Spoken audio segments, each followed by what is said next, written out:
Today's report is all about investment-based budgeting, an innovative and powerful format to present IT budgets.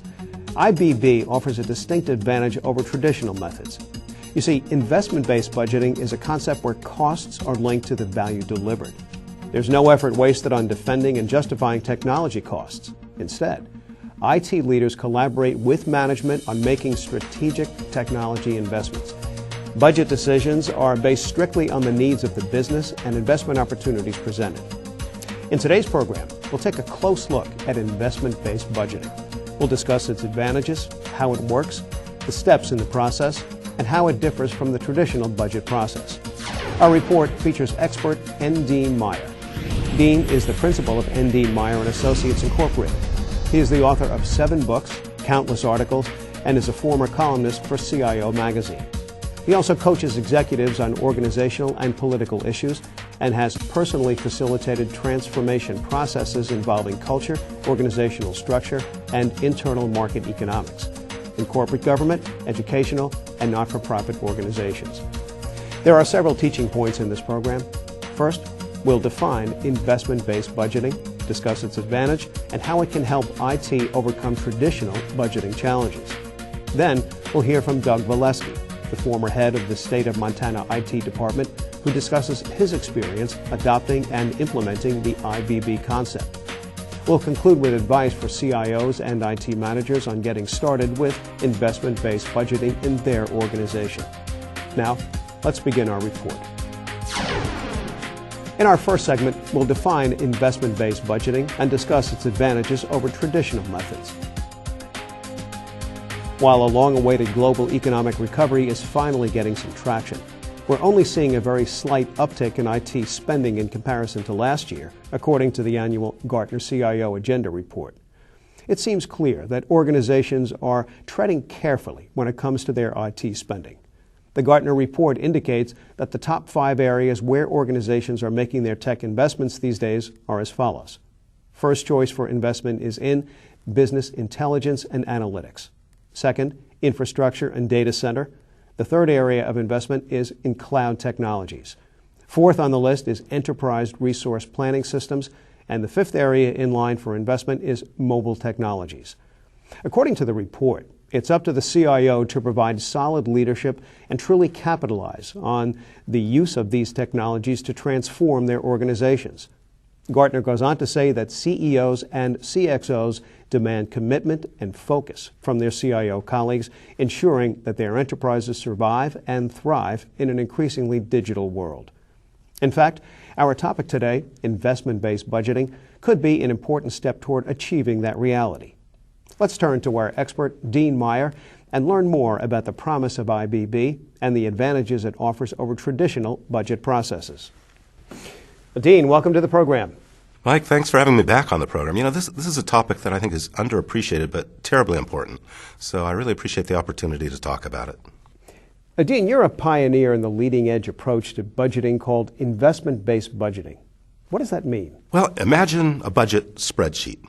And let's say that the columns represent your general ledger codes, compensation, travel, training, vendor licenses, and so on.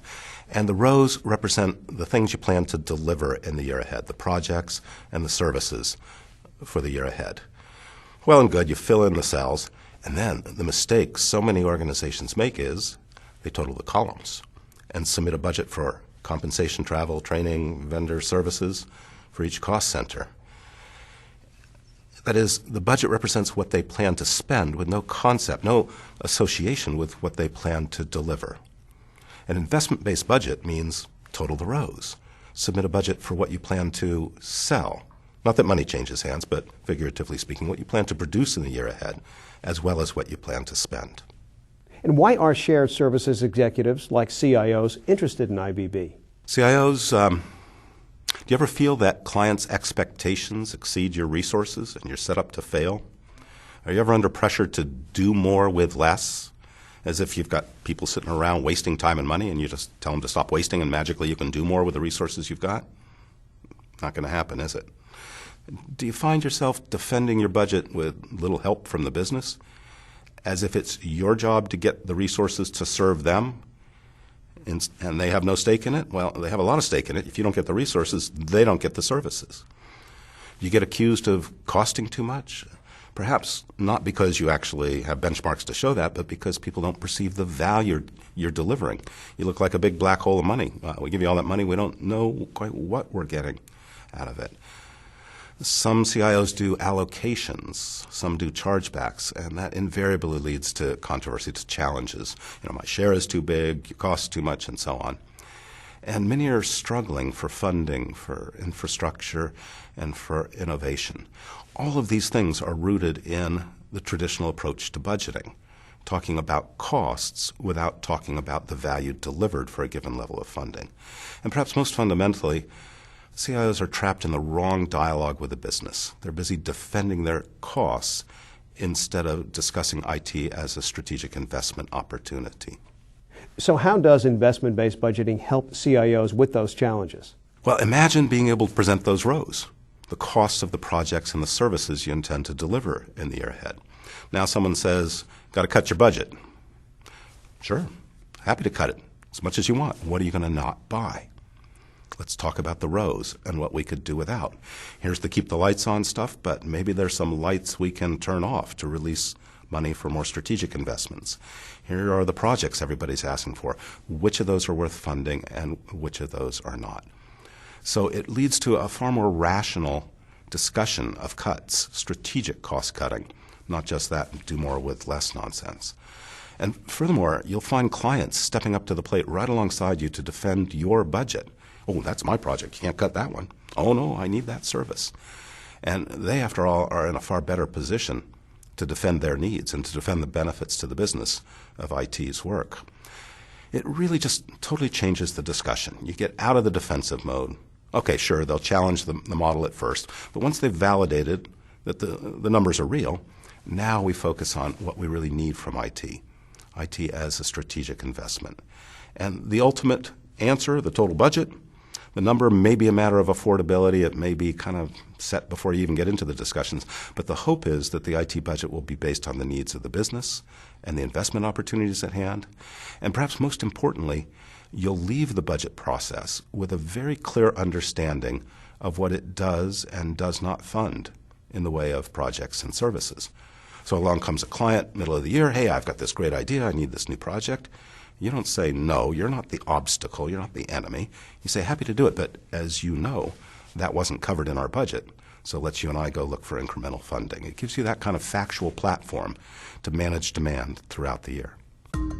Next, along with expert Dean Meyer, we'll hear from Doug Valesky, the former head of the state of Montana IT department, talking about implementing investment-based budgeting. We'll also outline the key steps in the IBB process. As the saying goes, the proof is in the pudding. So we thought it would be helpful if we look closely at an actual investment-based budgeting case study.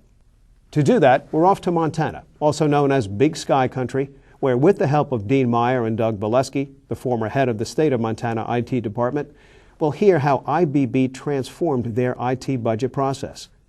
The IT budget won the approval of the state legislature in record time, and without question, thanks to investment-based budgeting.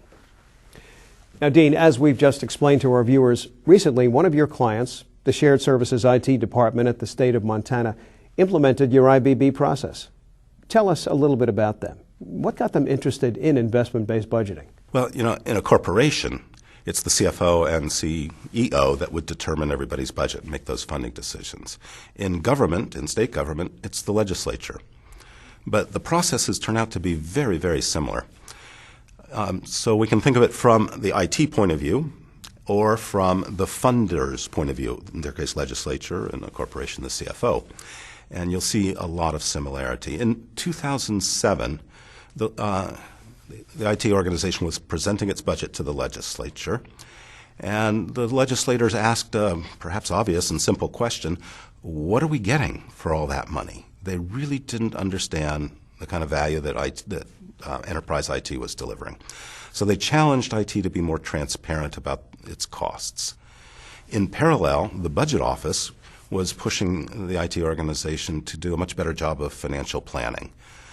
Things were changing in the state, and there wasn't enough looking ahead, and spending was unpredictable. So I think this is not too different from some of my other experiences. For example, in a manufacturing company, the business unit presidents pushed on the CIO and said, we don't understand the value we're getting from IT. And they were the ones demanding that same sort of transparency. In an energy pipeline company, it was pretty much the same story. The CIO was getting pushed back on allocations because the business didn't perceive the value they were getting for that amount of money. And meanwhile, the business units were demanding levers to control their costs, hopefully by controlling their demand. Meanwhile, within Montana's IT department, they had a lot of problems that I think every CIO will identify with. They were a target for cost cutting. They were getting that do more with less message.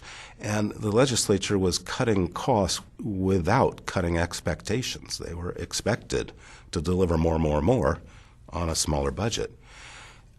They really couldn't explain the impact of those cuts on service levels.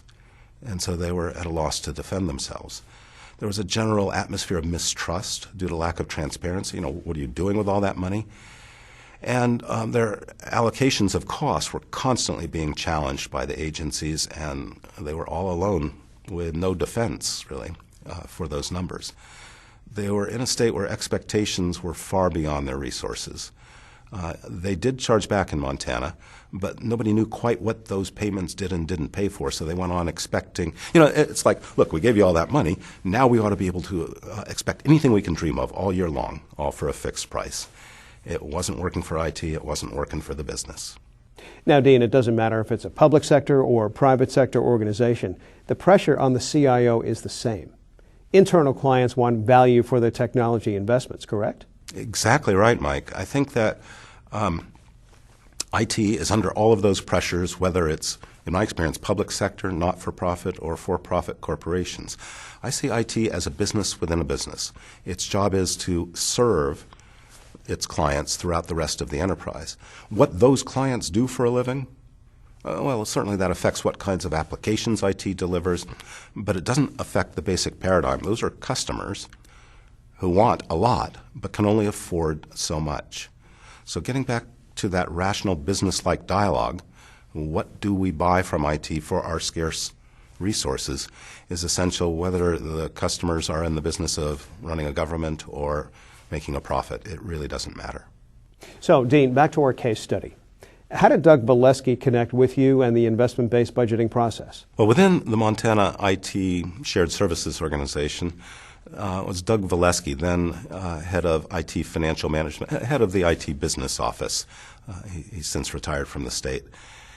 And Doug was challenged by the legislature to be more transparent in costs and explain the value delivered. So he went out and started researching. He looked at other states and what they were doing. And he looked at software vendors of budgeting tools and what they had to offer. And after months of study, interestingly, he came to the conclusion that the tools they had developed internally on spreadsheets, essentially, were as good as any he'd seen. But he knew it wasn't good enough. He was looking for something different. So he tells the story better than I do. Finally, he heard one of my lectures, and then he read one of my books. And may I just read a quote from Doug? Doug said, this book listed all of the problems that investment-based budgeting could fix. And wow, he said, these were exactly the problems we were having. So he gave me a call. Well, it sounds like Valesky liked the concept, but there's a long way from concept to reality. What did he do next? Well, Doug's a thoughtful guy, a studious guy. So he spent a lot of time on the phone with me, and I was happy to share what I'd learned with him. And he took that back to his boss, the CIO, and talked about it. And then he took it to the leadership team. And they recognized all the same problems. They were the ones really feeling the pain. So the leadership team agreed to meet with me, initially by phone, and then I actually flew to Montana and had a workshop with them. And we talked about what it would take to implement investment-based budgeting up there in Montana. They thought about it, and they thought about the pain they were experiencing, the problems they needed to solve, and agreed that this would be one of their leadership team priorities for the year ahead. They were willing to put in the time to fix the problems. Now, Dean, investment-based budgeting is a lot of work, right? Honestly, yes, it is. In this way, the process is well documented. Software tools are there to support it. That's not the hard part. But the first time through the process, it's a real learning curve. The managers within IT are learning a whole new approach to business planning, not just budgeting, because ultimately the budget should be a result of a business plan, yes? So they were learning to think like entrepreneurs. It's a mind twist, if you will, from what do I do to what do I sell? They were learning not just to manage the resources and processes they were given, but really to run little businesses within a business. So that learning curve is what takes time and openness and effort. I'm really impressed with the Montana IT leadership team. They stepped up to the challenge. Knowing the problems were real, they were feeling the pain. They put the time in and put the effort in and really opened themselves to learning, and they did a great job of it. I think this would be a good point to talk about the steps in the IBB process.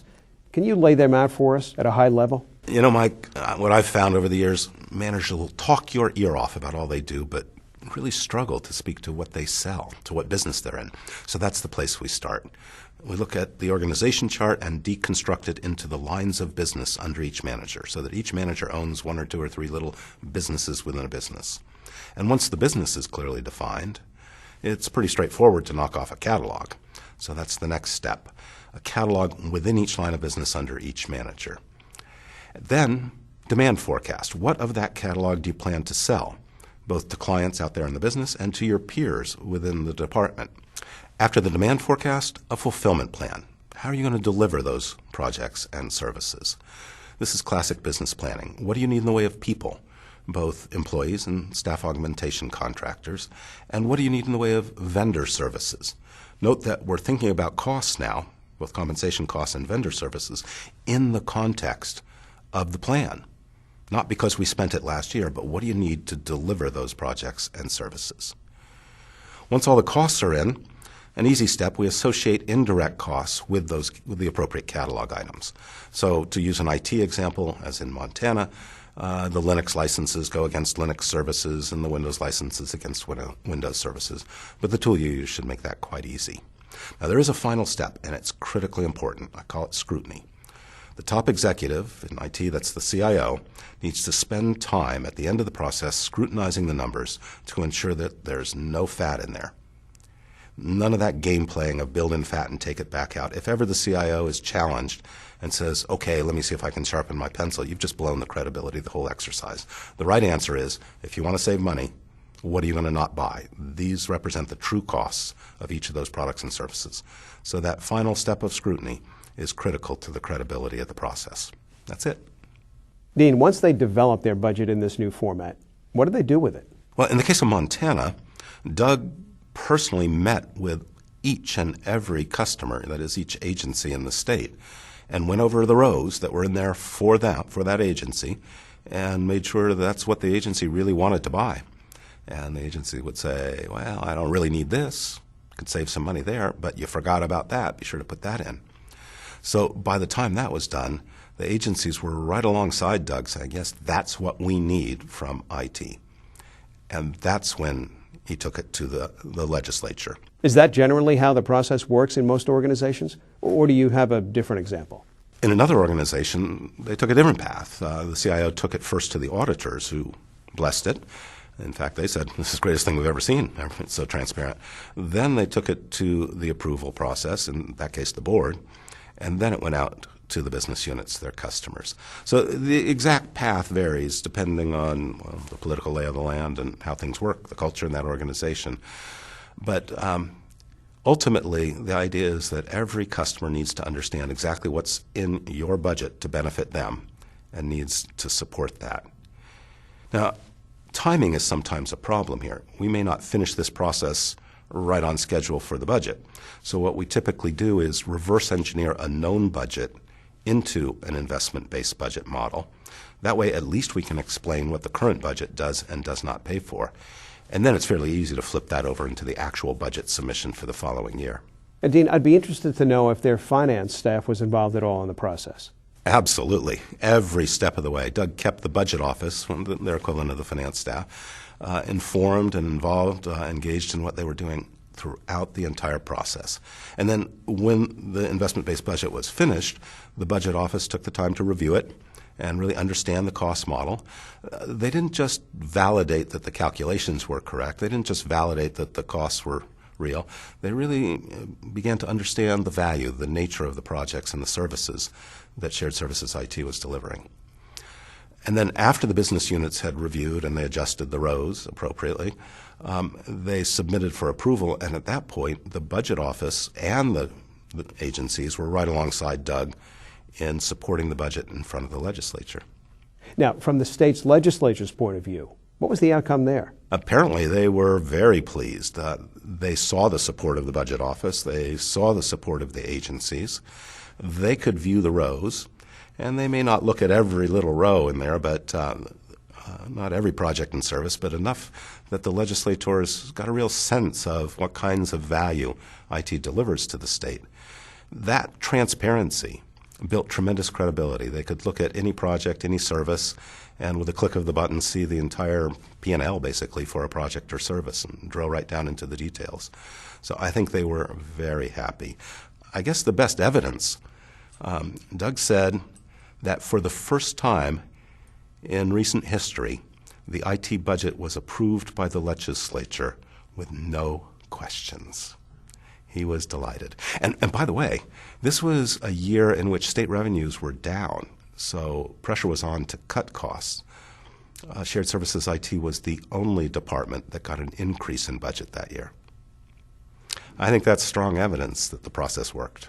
Doug made a conference presentation that we caught on video, so let's let him explain for himself. So as far as the results, we didn't have any reductions in services. We had real documented and understandable budgets and credible and defensible rates. As far as legislative services, their reaction, we have credibility for transparency. It's auditable. We've had several audits done on this stuff and no issues with that. And then the legislature, I got up that first year after I promised them that they were, and boy, they remember everything. And first thing they asked is, what did you find out, And so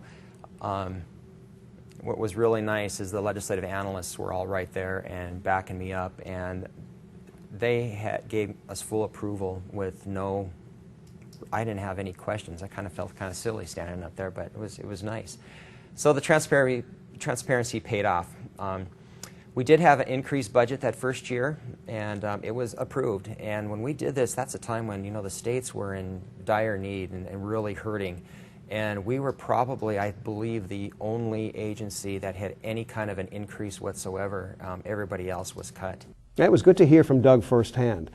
Now, what kind of reaction did they get from the businesses? By that I mean the state agencies. Well, the customers loved it too. They could understand the value they could expect from IT. They understood the costs and why they were getting billed for what they were getting billed for. The communications really improved. Doug was telling me that instead of just lobbing things over the fence at IT, they really started to develop a dialogue earlier on over what the needs of the business were and how ITSD would deliver it. The agencies came to understand that they have to pay for what they use, so they have to manage their demand.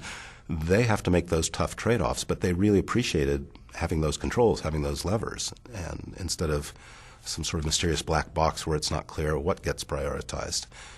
And the evidence of their positive reaction was the way they defended the budget. Here's another clip from Doug. Before it was different agencies would get up in front of the legislature and talk about, you need to increase our budget because IT is going up. They're charging us more. Their rates are too high. And we were always the bad guys. Not anymore. Now we go in there together. One of the things that we weren't expecting was that the way we use our financial transparency model right now is really the center, the heart of our organization. Everything we do is kind of based around it. What does he mean by that? He cited the quality of the financial data coming out of an investment-based budget. He said, now we know where our revenues are supposed to be coming from. And if customers start to go over budget by buying too much during the year, we and they can adjust. We either bring utilization down or we get additional funding. So they really keep it alive all year long and manage to it. And Doug also spoke about what he called behavioral modification. Once we started charging agencies for like their storage and archives and stuff like that in detail. They're looking at this stuff and they have all this information. We're like, what is that? Why are we, and they've been charged for that for years. It's something they asked for years ago, and they're no longer needed or use it, or there's been jobs running, batch jobs that have been running, or that they never looked at, and we were able to clean up a lot. So they voluntarily cut demand, which saved real money in the state once they saw the cost. And one final quote from Doug. Our customer relations has really improved. We working with the BRMs, meeting with all of our customers, talking to them about their needs and what we can do for them or what they're looking for, and making it that they have ownership. They have the control of what they need from us or want to buy from us. So that's really been helpful. We get comments from that all the time, and we're finding so many more benefits from that. Just they're willing to talk to us more. Before, they kind of try to keep things quiet from us. Well, let's don't tell ITSD about this, and we're going to move in this direction. Now we're getting a lot more interactive involvement with all our customers, and that's been really good. Well, Dean, Doug offered some interesting details in those clips, but I'd like to talk more about IT again for a moment. Was this just a numbers exercise for them, or did it bring about other changes? I think investment-based budgeting can be absolutely transformational. Sure, you could implement it as just a numbers exercise, as a tool and a process done in the back room by the finance people. But note that in Montana, they engaged their entire leadership team in the process. And that's what brought about a transformation. Their managers really came to own little businesses within a business, to own that catalog and take accountability for putting forward catalogs that are innovative and competitive. So they really learned to be entrepreneurs in this process. Also, with that demand forecast, they know exactly who their customers are, both peers within IT and out in the client community. So it induced far more customer focus. They understood that the reason they get to take their paycheck home is because customers want to buy stuff from them. It also really improved teamwork, because in the model, in an investment-based budget, you explicitly document who's working together, teams across boundaries on projects and services. And you explicitly document rows in there where the customer is someone within IT, that is, services they sell to one another. So by documenting and ensuring those internal services are fully funded so that they get delivered, it significantly enhanced teamwork. The managers, instead of saying, Doug, you do the budget, go get me money, the managers really took on accountability for getting the budget they need, and they took on accountability for rates, unit costs, for the rates that were competitive. And Doug even points to cases where it significantly leveraged careers. People grew so much through this process that there were promotions as a result. In another organization, I remember the head of applications engineering telling me it was like taking a mini MBA, all in a matter of months. We'll conclude with advice for CIOs and IT managers on getting started with investment-based budgeting in their organization. In this report, we learned about the investment-based budgeting process. We identified IBB's benefits and how it can help IT overcome traditional budgeting challenges. Then we presented a case study success story featuring Doug Valesky, the former head of the state of Montana IT department. Doug talked about his experience adopting and implementing the investment-based budgeting concept. Next, we'll conclude with advice for CIOs and IT managers on getting started with IBB in their organizations. Dean, so what's the bottom line message here? Mike, to be blunt, let's stop believing in this fantasy of do more with less. You've hired executives whose job it is to run their functions, whether that's IT or engineering or marketing or sales or anything else. You've hired them presumably because they're competent to run those functions. Those are executives who should be continually taking costs out of the business, who should be continually improving their value proposition, who are continually serving their customers, internal and external, and continually driving innovation. Now, cutting their budget doesn't magically make them more productive. You're going to get less for less, and you're just going to let things fail randomly if you take the traditional approach of managing the columns. The purpose of a budget process is not to force costs out of the business. That should be going on all year long. The purpose of a budget process in an enterprise should be to allocate scarce resources to the purposes that need them the most. This should be a rational, fact-based discussion. It should look more like portfolio management than hassling people about their spending. Okay, Dean, you're in the proverbial elevator with a shared services executive like a CIO. They have listened to this video and are intrigued. What's the one thing you'd suggest for them to do? Well, first step I would say is look through your leadership team. And whether you pick your IT financial manager, the head of the business office, or your IT planning manager, or perhaps you have a project office or a portfolio management office or a governance office, find one executive who understands what we're talking about here and task them with driving a process that changes the dialogue with the business from what we spend to what we sell, from why do we cost so much to investing in the needs of the business and the strategic opportunities at hand. I believe you're going to find that revamping your budget process is one of the most strategic investments you could make. Dean Meyer, principal of NDMA, thanks so much for bringing us up to speed on the investment-based budgeting process. Oh, my pleasure, Mike. Thank you so much for having me. That concludes our report, The Leading Edge Investment-Based Budgeting. I'm Michael Quinlan, and thank you for watching.